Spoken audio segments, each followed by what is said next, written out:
Hi viewers, welcome to eagle media works. పొదుపు ఖాతాల్లోని నిధులపై ఇచ్చే వడ్డీ రేటును స్టేట్ బ్యాంక్ ఆఫ్ ఇండియా 0.5% తగ్గించింది. ఇప్పటి వరకు ఇది 4% ఉండగా ప్రస్తుతం 3.5%కి కుదించింది. కోటి రూపాయల వరకు నిల్వ ఉన్న ఖాతాలను ఈ రేట్లు కోత వర్తిస్తుంది. ఎస్బీఐ పొదుపు ఖాతాల్లో కోటి కంటే తక్కువ నిధులు నిల్వ ఉండేవే 90%కి పైగా ఉంటాయని ఒక అంచనా.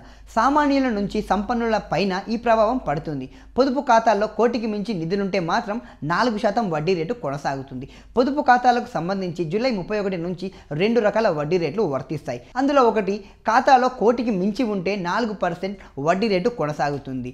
ఇంకొకటి, కోటి లేదా ఆలోపైతే 3.5 వడ్డీ శాతం లభిస్తుందని ఎస్బీఐ వెల్లడించింది. ద్రవ్యోల్బణం తగ్గడం, వాస్తవ వడ్డీ రేటులో పెరుగుదలతో తాజా నిర్ణయం తీసుకున్నామని ఎస్బీఐ ఎండీ రజనీష్ కుమార్ తెలిపారు.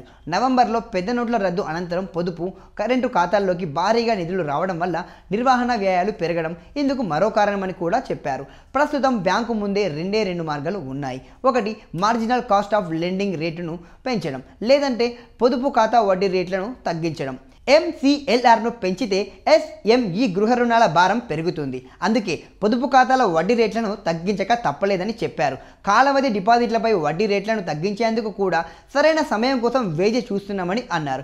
ఒకవేళ పరపతి విధాన సమీక్షలో కీలక రేట్లను రిజర్వ్ బ్యాంక్ ఆఫ్ ఇండియా తగ్గిస్తే MCLR పొదుపు ఖాతా వడ్డీ రేట్లను మళ్ళీ తగ్గిస్తారా అనే ప్రశ్నకు ఆయన సమాధానమిస్తూ అప్పుడున్న పరిస్థితికి తగ్గట్లుగా స్పందిస్తామని చెప్పారు. 90% మందికి పైగా ప్రభావం ఉంటుంది. 2003 మార్చి నుంచి 2011 మే వరకు పొదుపు ఖాతాలపై ఎస్బీఐ వడ్డీ రేట్లు 3.5%గా ఉండేది. ఆ తర్వాత 4%కి పెంచారు. ఇప్పుడు మళ్ళీ 3.5%కి తగ్గించింది. బ్యాంకుకు 42 కోట్ల మంది ఖాతాదారులు ఉన్నారు. వీరి పొదుపు ఖాతాల్లో 9 లక్షల కోట్ల మేర నిల్వలు ఉన్నాయి. తాజా నిర్ణయంతో బ్యాంకు ఖాతాదారుల్లో 90% మంది పైగా ప్రభావం పడనుంది. మరోవైపు మిగిలిన బ్యాంకులు కూడా ఎస్బీఐని అనుసరించే అవకాశము లేకపోలేదు. ఈ వీడియో కనుక మీకు నచ్చినట్టయితే లైక్ చేయండి, కామెంట్ చేయండి, షేర్ చేయండి, సబ్స్క్రైబ్ చేయండి. Thanks for watching eagle media works. Thank you. Like and subscribe Eagle Media Works.